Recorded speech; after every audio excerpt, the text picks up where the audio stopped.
Here's what's cooking on the Day's Sports Stove podcast. We are going international. That's right, we're going north of the border to bring in Canada's own daytime sports talk host, Rod Pedersen from the Rod Pedersen Show. And I have a ton of questions to get to on a wide variety of topics. And that is what's cooking on the Day's Sports Stove podcast. From Belly Up Sports and the Belly Up Podcast Network, you're listening to the Sports Stove Podcast with your host, Vince Stover.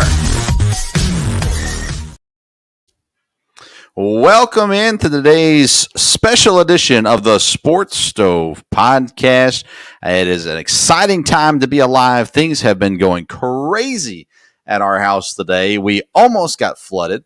We had some septic issues, and then just about 2 hours ago, a tree right outside our house caught on fire. So we had the fire department out here. We've had the power company out here. It's an exciting time at our house, but thankfully, the power is not going to be shut off, so we should be able to have a full episode here today. And also, thankfully, the fire went out. So all is a little crazy in the kitchen today here at the Sports Stove, but that's okay because we've got a phenomenal episode for you today. I'm excited in just a few minutes to be joined by Rod Pedersen from the Rod Pedersen Show. Canadian Hall of Famer, broadcaster, and many other things. And we're going to talk about a number of different topics. We're going to cover several sports and some general sports topics as well. Really looking forward to having him on here. Today's episode is brought to you by two companies, Skullcandy and Yeti. Skullcandy, whether you're looking for true wireless freedom or total musical immersions, now is the time to score a deal on Skullcandy Audio. Right now, you can get the Dime True Wireless Earbuds for only $24.99 or the Shesh Evo True Wireless Earbuds for a discounted $39.99. Click on the Skullcandy link in the YouTube description or the podcast notes to get these deals. And then Yeti Coolers, one of the newer partners with us here on the podcast. They are at home on the dock, the ranch, the blind, or in the boat. And the Tundra 65 is no exception. It is their most versatile cooler, just as adept at keeping your catches cold in the field as it is storing the drinks and food for your backyard barbecue. The ice chest is plenty roomy and can hold a limit of redfish or your prized brisket without breaking a sweat. And you can customize these coolers with your favorite collegiate or Major League Baseball team.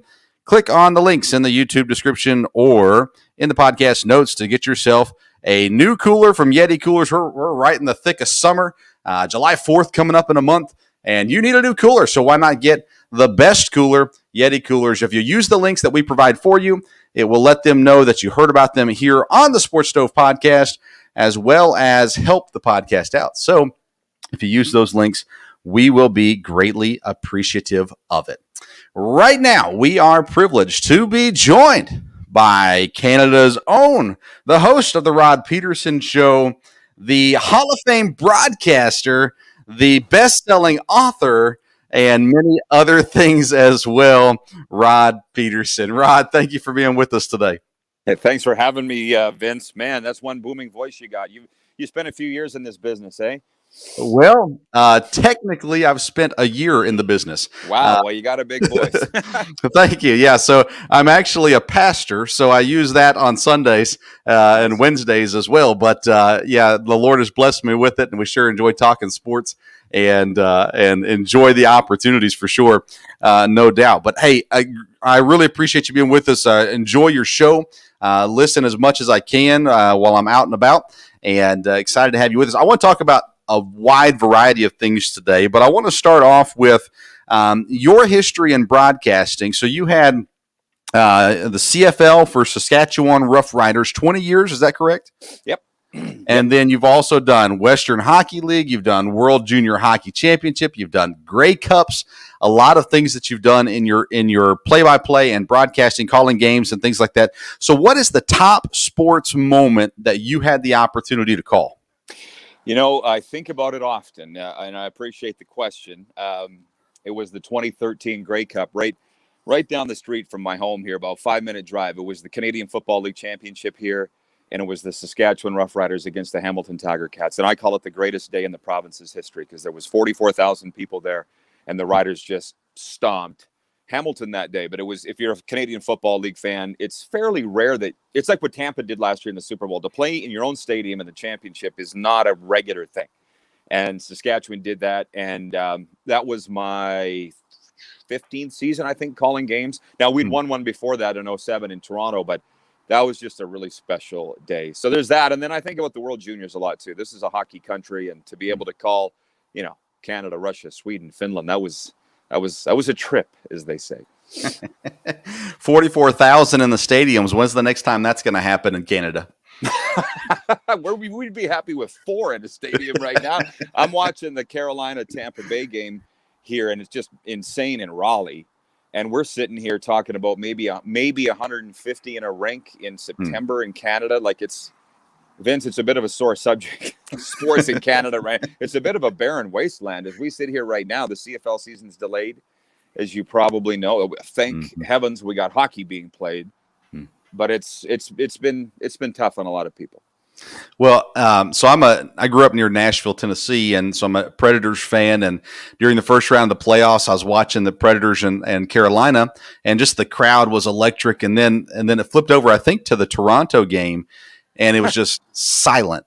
And I thought, man, you forget just how bad it was for us here with no fans, and then to think that there's still teams going on with that, and fans that have to just deal with sitting at home and watching when they're typically out there supporting their teams and stuff like that. You say it's been really rough, and I understand that. What's it doing to the psyche of the Canadian sports fan right now?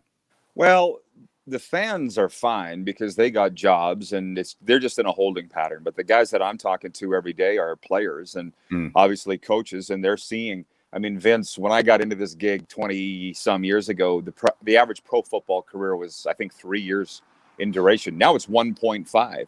And COVID has caused the Canadian Football League, as we sit here today, to lose 1.5 years. So you're seeing careers evaporate right in front of our eyes. Those are the guys that I feel the most sorry for. And girls, too. I mean, my niece just committed to Robert Morris University in Pittsburgh, and then she's a hockey player, and they just canceled their hockey program last week. So she committed to Mercy her. So the fans will always come back. The fans will always be there. But the athletes, just to have your career.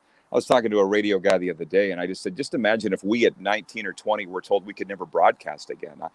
I wouldn't have known what to do with myself. And that's what they're dealing with. So my heart goes out to them. And you know what? We talk about being a pastor. I'm a recovery coach full-time in mental health and addictions. So I'm not just talking with them. I'm dealing with them. And I'm a believer too. And it's hard to reason what's going on to a lot of people with the heartache that they're dealing with, right? There's no explanation, as to why this has happened. Yeah. Yep. I mean, we've never been through it before. we've not had to counsel people through it before. It's a new thing all the way around, and definitely causing a major role. I'm going to come back to that in a moment. Actually, I want to talk about your recovery, the helps that you have a little bit later on. To bring it back to your career and kind of want to go with the coolest athlete or the neatest experience you've had with an athlete, coach, sports figure that you've had a chance to either meet, talk with, interview, any great experiences with that. The wildest one on that is who I didn't have a chance to talk to, because I was on the floor of the arena in Raleigh at the NHL draft, and Wayne Gretzky was 6 feet from me, and he's like, as we say in our business, the white whale. He's the guy that I've always wanted to interview. To this day, I haven't, and he was just having a cup of coffee. It was like in the middle of round 4, and I'm like, oh, that's my guy. But I just couldn't muster the courage. And that was about 03.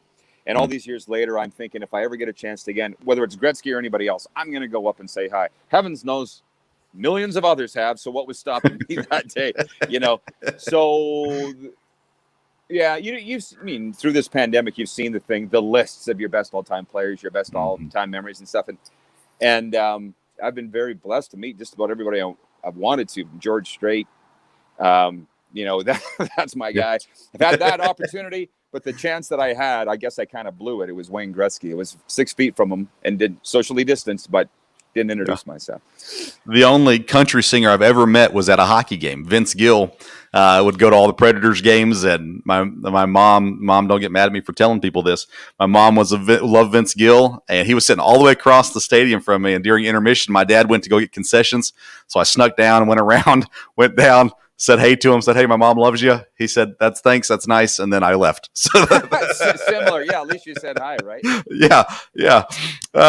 Let's talk about the NHL a little bit. They just announced this past week Canada's changing their policies, allowing teams to travel into the country during the playoffs. And in the last episode, me and Dad were talking about this. I feel like it's a major advantage for the Canadian team. Montreal is the Canadian team that's left because, well, let me get your opinion on it first. So they let them in enhanced protocols, daily testing. There's going to be a small bubble.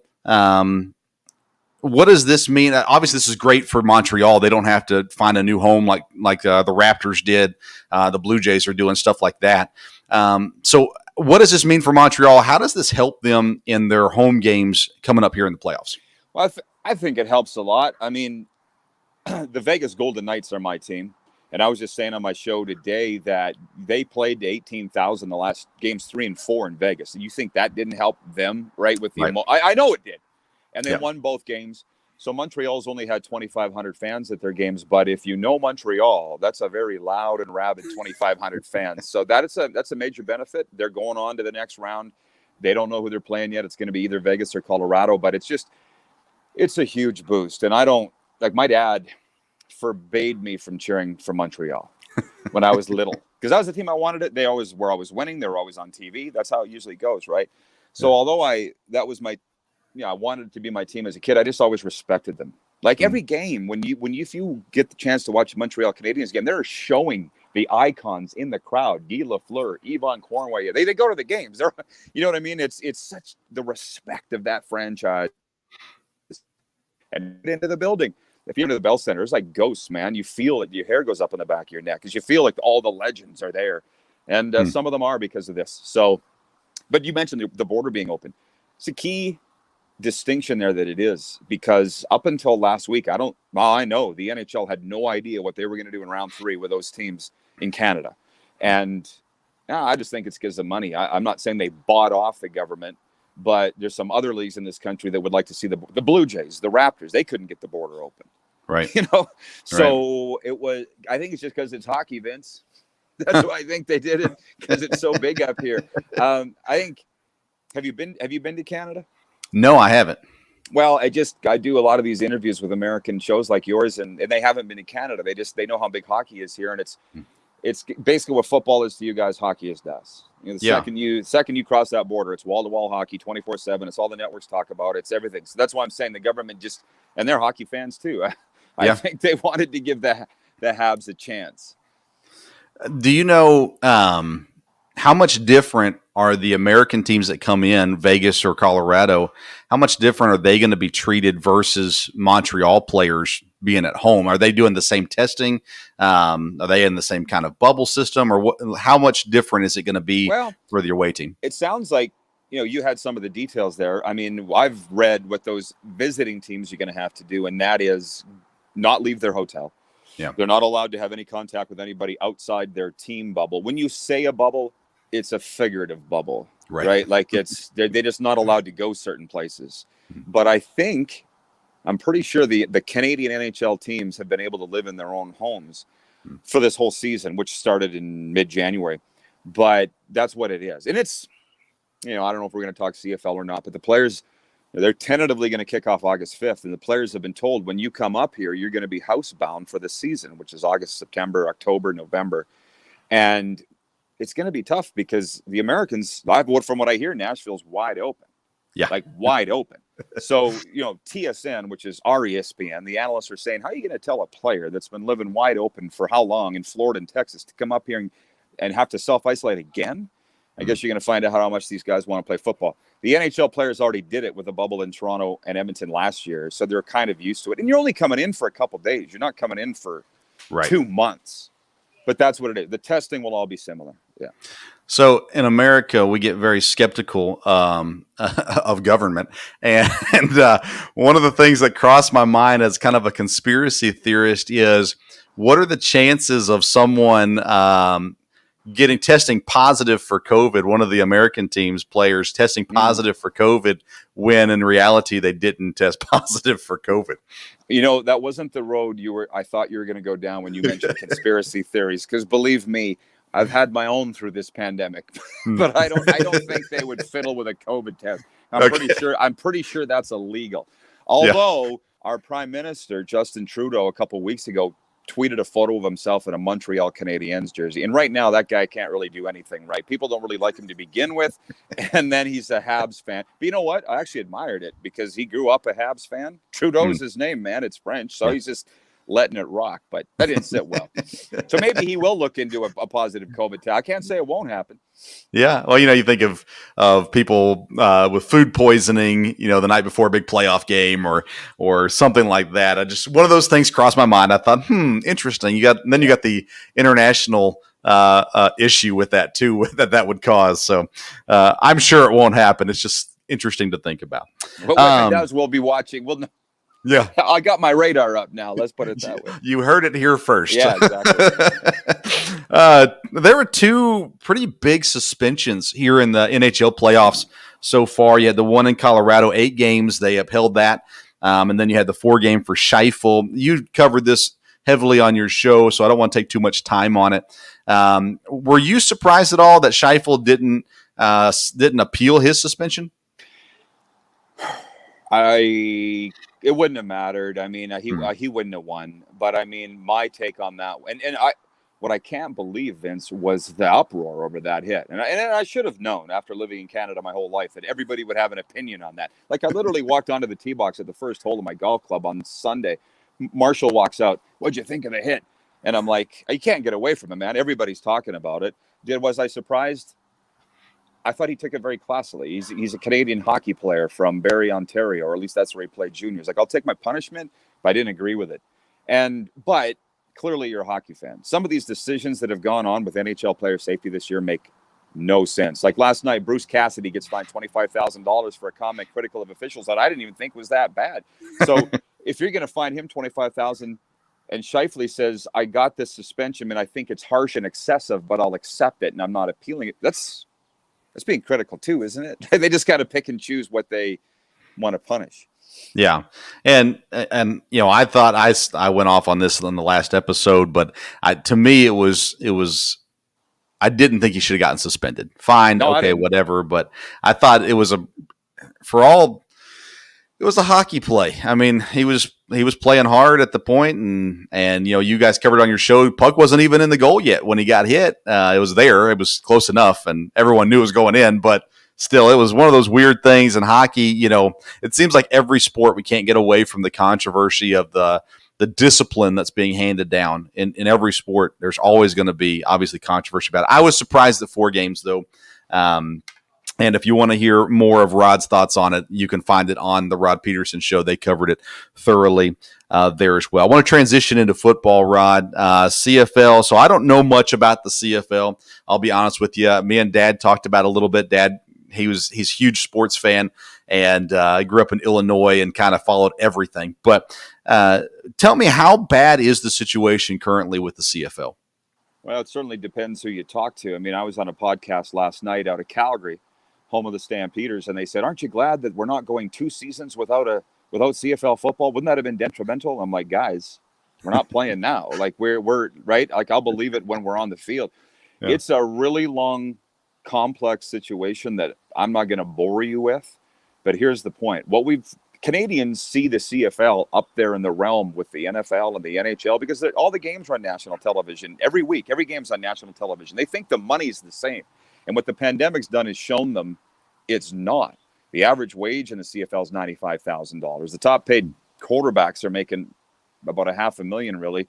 And the point is, for them to play, Vince, would have been the only way for them to play would have been go into a bubble. And the owners didn't want to pay the money to do that. I mean, my dad worked in the NHL for 26 years. I've been around the NHL. I've been around NFL owners. They have limitless resources. limitless. Like, they weren't going to be denied from playing. They just wrote a check to play, and the CFL doesn't have that luxury. So that's what it comes down to. And to their credit, because I know all those owners, after being in the league for so long, they've been very forthright and said, we can't play without fans, period. They have not steered away from that.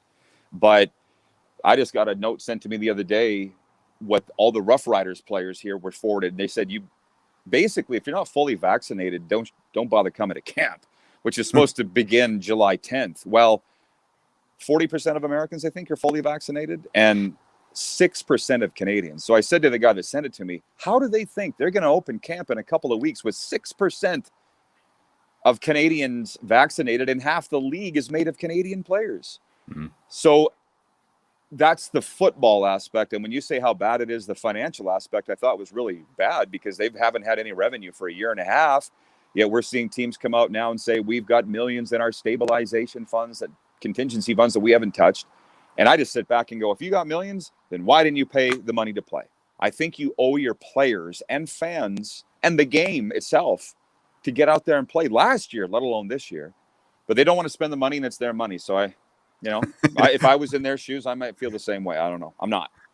Yeah, and it's so hard to be critical, because as a fan, it's easy to be critical, but it's hard to be critical because you're talking about spending someone else's money. Sure, we don't care, but when it comes out of my pocket, it definitely changes a little bit. There was some conversation about a partnership with the XFL. Mm-hmm. Haven't heard a whole lot on that recently. Do you have any updates or know anything more about what that would mean for the league, for both leagues? Well, and is it still going to happen? Listen, I think it's going to happen. I think the CFL will survive coming out of this if it remains a 9-team league, and some of those teams are financially distraught as it is. But I was just in the grocery store 2 hours ago, and a guy came up to me and he said, if they merge with the XFL, I'm done. I'm not watching it. And I'm like, well, I don't think you're telling the truth. I think you will watch it, but there's some incredibly strong opinions. Now, here's mine. And you say, you've seen my show. I'm not shy giving my opinions. In 2001, when the XFL we first came on our radar and first played, Vince McMahon said he wanted to buy the entire CFL, which wouldn't surprise anybody that knows Vince McMahon. Right. And I said, let's go. We were financially, we were broke then. I'm like, let's come up court. I think what it is, because I'm more of a hockey guy than a football guy. Yeah. So there are people that are married to the Canadian rules, the 3 downs, the rouge, like the single point, the wide fields, the deep end zones. They just don't want to see that go away. And if they merge with the XFL, a lot of that's going to go away.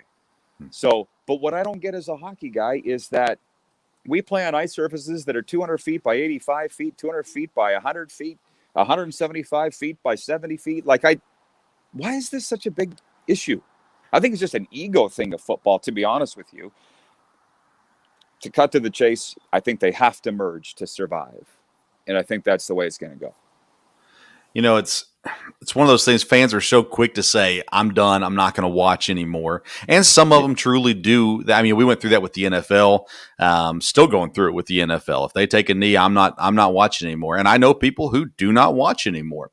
Mm-hmm. I just skip the first 5 minutes of the game and then watch from there. But it's interesting, if you take it away completely, all those people who said I would be done with it, all of a sudden would probably be going, oh man, I wish they would have done something to stick around. And that's exactly what they could have done. The USFL coming back. My dad has told me stories about the USFL, Reggie White going there and those kinds of things. For me, I feel like with the NFL cutting back preseasons, they're down to 3 this year.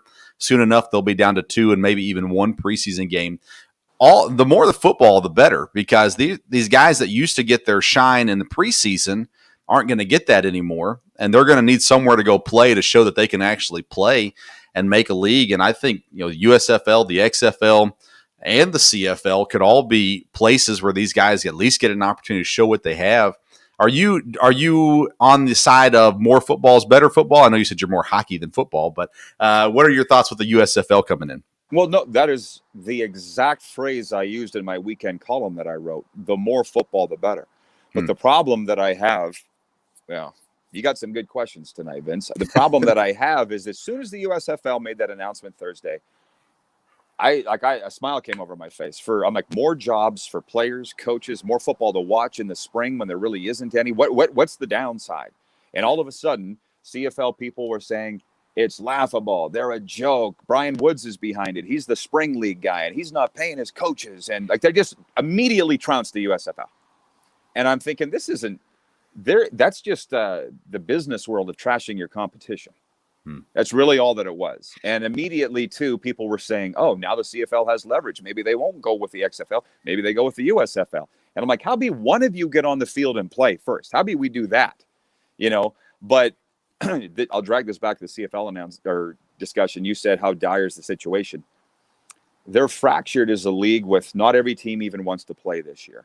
I know that's hard probably to believe, but some teams don't want to spend the money. It'll cost more money to play than not play, and they run these teams based on a balance sheet. So they can't agree on that, and now they can't agree on whether they want to merge or not, because some teams do, some teams don't. And my fear is that they're going to fight themselves into the ground, because nobody's standing up and saying, this is what we're doing, and pounding the table. Like Roger Goodell last year at this time, early in the pandemic, said, we're kicking off in the fall in full stadiums. And I'm like, yes! The guy's got a backbone. They didn't have fans, but they did kick. And it's just a Canadian mentality. Like, I just feel that the commissioner of the league here is too afraid to stand up and say that, because cancel culture, right? It's not as bad now as it was a year ago. I don't think people just want the league to play, but nobody's standing up and saying, this is where we're going. And that's a concern to me, because that's what leaders are supposed to do. Ryan McCarthy, he's the host of the No Credentials Required podcast, has been a guest on our podcast a couple different times. He has a question. He asks, can you share any crazy stories about the Riders 2013 Grey Cup team? The team? Well, listen, I could talk about that all day, and I appreciate the question from Ryan. I don't know where to start. Just consider the week of Grey Cup week, because it's like Super Bowl week. It's a festival. It was minus 52 degrees all week long. And in Fahrenheit, that still works out to like minus 30. Like, it's ridiculous. So funny. Well, for one, there's a huge party that they throw every year at Grey Cup, and it's called Riderville. And it's the Riders host it, and there's like 10,000 people going into this bar. It's insane. It's a gong show.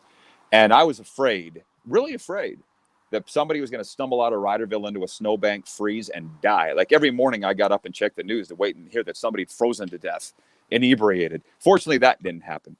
But on the day of the game, I was driving to the stadium, my usual ritual as the play-by-play guy, stopped at a 7-Eleven to pick up a pack of Halls, throat lozenges, and a coffee. And a drip of water dropped off the roof onto my hand. As I was opening the door, I'm like, what?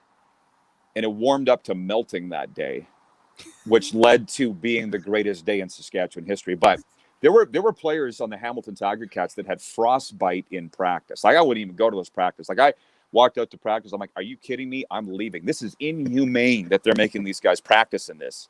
And there's a thing in Canada called hot shots, and they're little things you break and they heat up, and you put them in your mitts, you put them in your boots.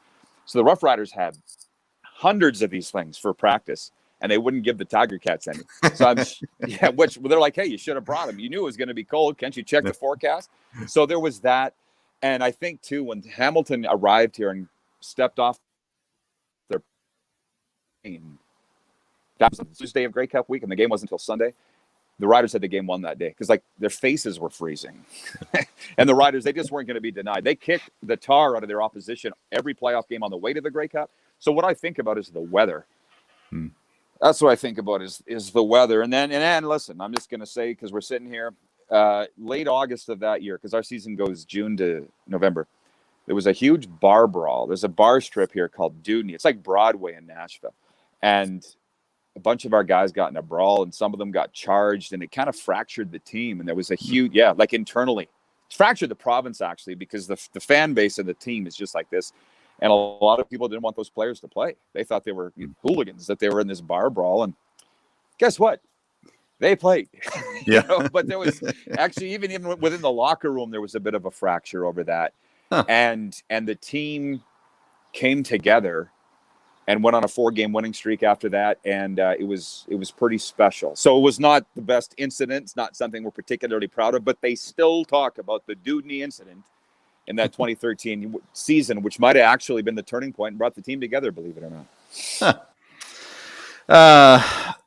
Real quick, couple questions, NFL related.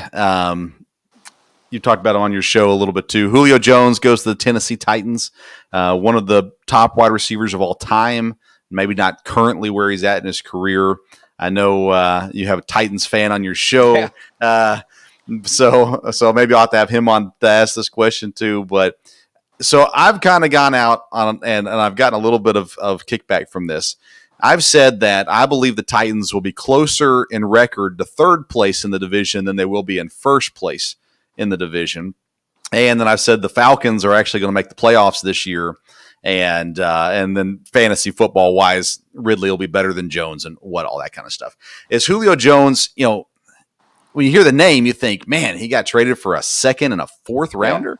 Wasn't much. Yeah, but he's got a huge contract. Well, $15 million, I think, this year. And then, and he's 32, which is younger than me, but still old for football reasons. I mean, these guys, towards the end of their career, we've seen it from way back. Joe Montana, probably further back than him. I just wasn't alive. But these guys that are moving teams and things like that. Julio Jones, is he still going to be effective for the Titans? Is he still one of the top receivers? Any thoughts on, what Julio? Was he? He's 32, right? And I think he had 1,300-yard season last year on a bad team. I mean, he was their only guy. But it doesn't usually work out. The Montana, the Namath, Favre went to a conference championship with the Vikings, but he didn't win it all. I think, and they were all talking about quarterbacks, though. Julio Jones is a receiver, and I just think he's going to be mightily motivated to prove everybody wrong, because he's hearing everything that you're saying. Like, is he still the same guy? Does he have much tread left on the tire? And I'm just thinking about that division right now. You got Trevor Lawrence. What's he going to do in Jacksonville? That it's not the strongest division, right? So I think they're going to have a good regular season record. I do. I wondered if they needed him too. Yeah. For one, they were a very good football team, but better's better, and I think it's going to work out. And I think he's going to play highly motivated. I kind of crappy the way it went down, because the second I heard that interview on Fox Sports 1's in Undisputed, I'm like, he doesn't know. He doesn't know he's on the air. We had that debate whether he did or not. He didn't know. Did you think he knew? No, there's no way. No, there was too much respect shown to some degree in that process between him and Atlanta for him to have known he was on the air when he said what he said. I mean, you got his true feelings, but no, there's no way. No way in the world he knew. No, but I got to think, if I don't know, Shannon Sharp's going to be disciplined for that, because you don't do that. Right. And I've been in this business 32 years. If I'm putting somebody on the air on the speakerphone, the first thing I'm saying is, you're on the air. Right. Mostly because my buddies would swear. Right. So I'm like, don't, but Sharp didn't do that because he's not a career broadcaster. Yeah. And I think Julio Jones probably wouldn't have been mad at Sharp, because he's like, the truth's out anyways. Yeah. I didn't want to be in Atlanta. That's why I said it. So I'm just wondering, I guarantee you Sharp would be disciplined for that. There's no doubt, but I don't think he's going to lose his job. No, probably not. And there's probably a few guys that are now like, I'm not sure if I'm going to answer if Shannon calls. But, you would think, yeah. Yeah, definitely. That brings us to Aaron Rodgers. So I'm a lifetime Packer fan. I was named after Vince Lombardi. I have a son who's named Brett. We almost changed his name, but it was too late. That was right when everything went down with Favre. Oh, it was a bad day. But we got over it. We forgave him. And Aaron Rodgers, it's been silent. No one's given us any real facts in quite some time with Rodgers. He's yet to speak about it, with the exception of his short bit there on Kenny Mayne. But I feel like he's going to be a Packer this year. Actually, I've said on social media he will be back and he'll sign an extension. But I can be a little biased. So, Rod, what are your thoughts on Aaron Rodgers? Will he play for the Packers again, or is he going somewhere else? Well, I'm not going to debate with you the Brett Favre saga. I'm a Brett Favre guy, so I had his back in that whole thing. History does repeat itself, Vince. You know that, right? So 16 years later, here's Aaron Rodgers. And I thought it was the exact same situation. that Aaron was upset that his replacement was drafted. And that was kind of the way it was framed initially. And I was actually on the Packers side. And then with the Kenny Mayne interview, when Rodgers said, I'm being treated like a number, that's what happened with Brady in New England. He was being treated the same as everybody else. But they're not the same as everybody else. And we got a punter here on the Rough Riders, John Ryan. Well, you know John. He played for the Packers for quite a while. And he is tight with Aaron, like tight. And he said Aaron Rodgers is a super dude. And Torrey Gurley's a really good friend of mine, said the exact same thing. This is not a pouty quarterback, i.e. Deshaun Watson, if I may. Brady got out of New England, and look what he's doing in Tampa. He had carte blanche to sign the guys that he wants. He was, de facto GM, and that's what Aaron. I thought that's kind of what he told Kenny Mayne. He's like, I want some say in what's going on here. And after what he's done, he wasn't pouty about it. I swayed Aaron Rodgers' side. I was initially on the team side, and now I'm on Rodgers. But how does it play out?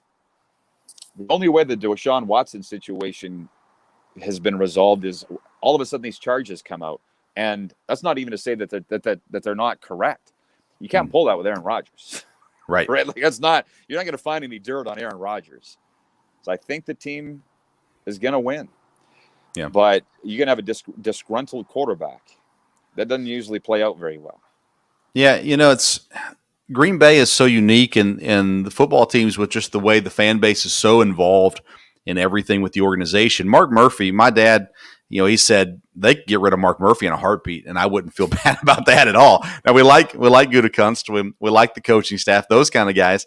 And Dad just thinks Mark Murphy, he's part of the problem. He's kind of stuck in his ways, and you look at the history of the Packers. Ron Wolf, he was right almost every single time, and they've had success for the last 40 years about, and. But a large part of that is because of the quarterbacks that they've had there, Brett Favre there, and now Rodgers. Jordan Love is not ready. He might be the answer, in another year or two.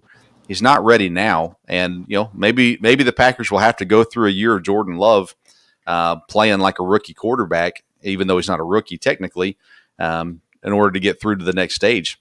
But what do you think? Is there any chance, you mentioned the coaching staff, Matt LaFleur's decision to kick a field goal late in the NFC Championship game last year, that Aaron Rodgers was upset about that. I guarantee he's upset at the time. I don't know if he's still upset or not, but that stuff, when you're dealing with a veteran guy like Aaron Rodgers, it sticks with those guys. Yeah. Took the ball out of his hands. The argument to be made, at least from the other side, is, well, if Aaron would have ran the ball on third down instead of throwing it away, then maybe he would have gone for it on fourth, even if he didn't make it, if he was a little closer. I think you go back and watch that video. I'm not a player, so I don't know, but I would think you go back and watch it and you go, you know what? Yeah, that was the wrong call on fourth down, but there was a number of things along the way that I could have done better, and he could have done better, and this person could have done better that would have changed the outcome. I mean, 3 interceptions for the defense, and you still lose. That's a rough day right there. But yes, LaFleur, and I was texting Dad as soon as it was happening. I was like, I can't believe they're kicking a field goal. What in the world are they doing? And those are the things you look back on. From what I can tell, Rodgers and LaFleur have a great relationship, and which is surprising just from everything you heard from the first year that he was there. But it seems like Rodgers' main issue is in the front office with decisions that were made with just not giving him a phone call or a text message and saying, hey, just so you know, this is what we're doing or this is what we're thinking about. That goes a long ways from what we hear. I mean, Kirk Cousins was informed that Minnesota was drafting a quarterback this year. Tom Brady was informed. Tampa was, it just makes sense. You let them know. My dad's like, well, they didn't have much time. I said, Dad, somebody in the room could have called him when they were drafting Jordan Love and say, hey, just so you know, we're moving up. We're taking a quarterback. Here's the situation. Give them the rundown. Let them know a little bit what's happening. And they didn't do that. They've made a lot of mistakes in regards to communication with Rodgers. They don't have to let him make the draft pick. You just got to let him have a conversation with him. Let him know what you're thinking. And but it's gone way back. Marshawn Lynch, Rodgers wanted Marshawn Lynch. And he didn't come. They played in college together. He loved Kumaro. Said, hey, I love Kumaro. The next day they cut him.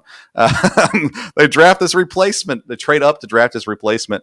And, a lot of things have happened. A lot of mistakes have been made. Hopefully, as a Packer fan, they'll be able to figure something out and he'll be able to come back and play. And I'd love to see him finish his career in Green Bay. I'm not sure that's going to happen, though. Well, they opened their mini camp, and he's not there, as you know. And, I'll tell you what, in your other career, it's funny how sports is a microcosm of life. And where Aaron Rodgers, you counsel a lot of people, the relationship is fractured. Yeah. It's not coming back. Yeah. I don't think they're magically going to get over stuff in Green Bay between Aaron Rodgers and the Packers. And it's funny. Well, it's not funny. There's a lot of Packer fans here because they see the Saskatchewan Roughriders as the CFL's Green Bay Packers. It's community owned, right? It's prairie team. And for a week, the Packer fans here couldn't even discuss it. Yeah. They were so upset. They're like the kids in this situation. They're in a state of trauma. So it's unfortunate it's got to this point. Familiarity breeds contempt. It happened with Brady and Belichick. And I just think with Rodgers, it's too bad because I don't see it being resolved other than him playing and being disgruntled. I don't see any other way out of it. Yeah, and there's really only two options I can see outside of Green Bay for him. That's Denver and Vegas. Neither one of them have a long-term answer at quarterback. If you're talking about getting a quarterback back, then Vegas is the only option because Derek Carr is way better than any quarterback Denver has. I don't think he's getting traded this year. I think it would have already been handled if he was. So it's just a matter of are they going to stand their ground and say, okay, fine, don't play this year, or will they be able to come to some kind of terms? Some have predicted a holdout. I mean, guys close to Rodgers have said there could be a holdout, which just underscored to me how fractured the relationship is. It's really sad. But again, I opened this thinking that he was a whiny, entitled player, and he sold me on why. And it's not easy for me to come off my position. I don't usually do that, but I did in this stance. All right, I've got two more questions for you, Rod. Thank you again for the time today. Yeah. This question is, I've always viewed sports as an escape, and in America, they've always been very unifying. Right after September 11th, I mean, the scene of President Bush walking out on the baseball field, the football games that happened, I think it was 2 weeks later, that's just brought everybody together. Over the last 2, 3, 4 years, it seems like sports are now no longer unifying us. They're actually a part of what's dividing us. And this is specific, I guess, to America. Well, maybe it's in Canada too. I don't know. But do you think sports are still an escape for people, or have they just become part of everyday life? Scott, sports has a lot of problems right now.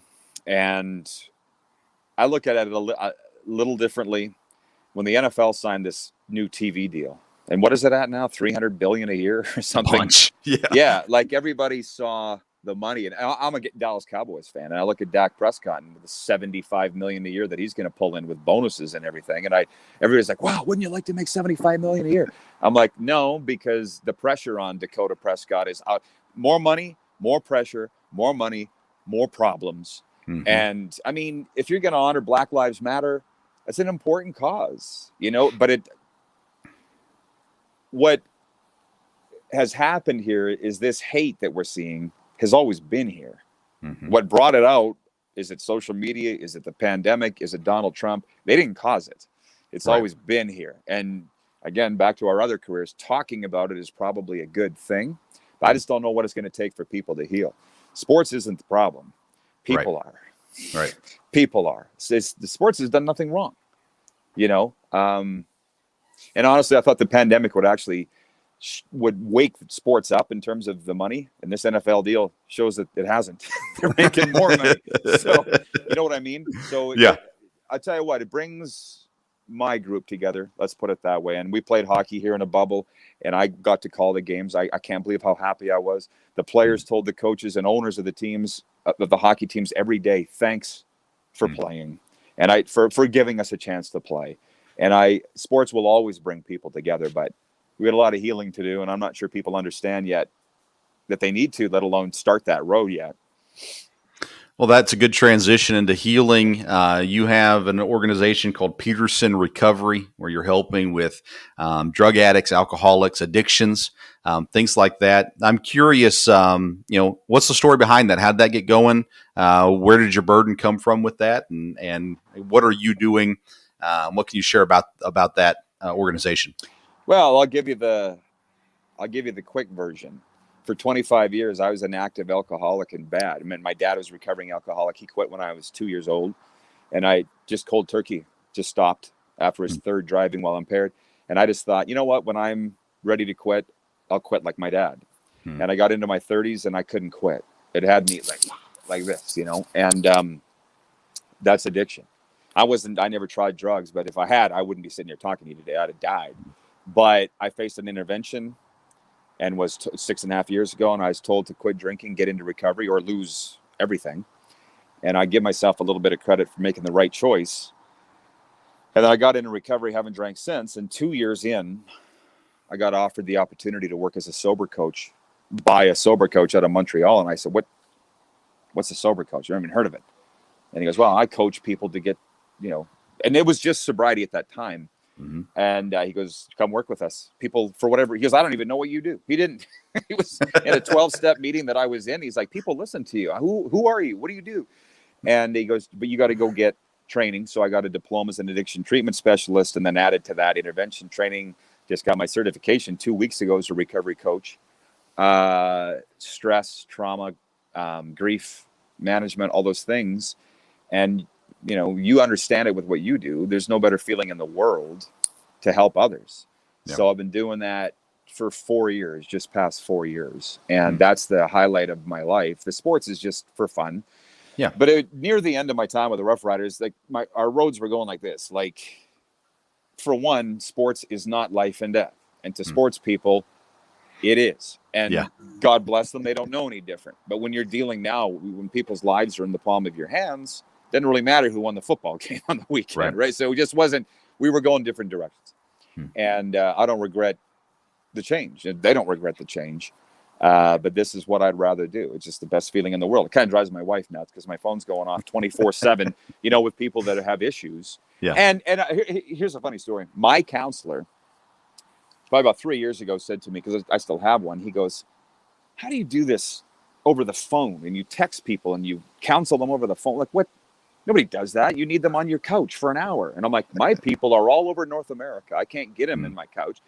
And then the pandemic starts, and I said to him, boy, your business must really be hurting if we can't do face-to-face. He's like, no, there's this virtual thing. It's great. And I'm like, what were you mad at me for? Yeah, it works great.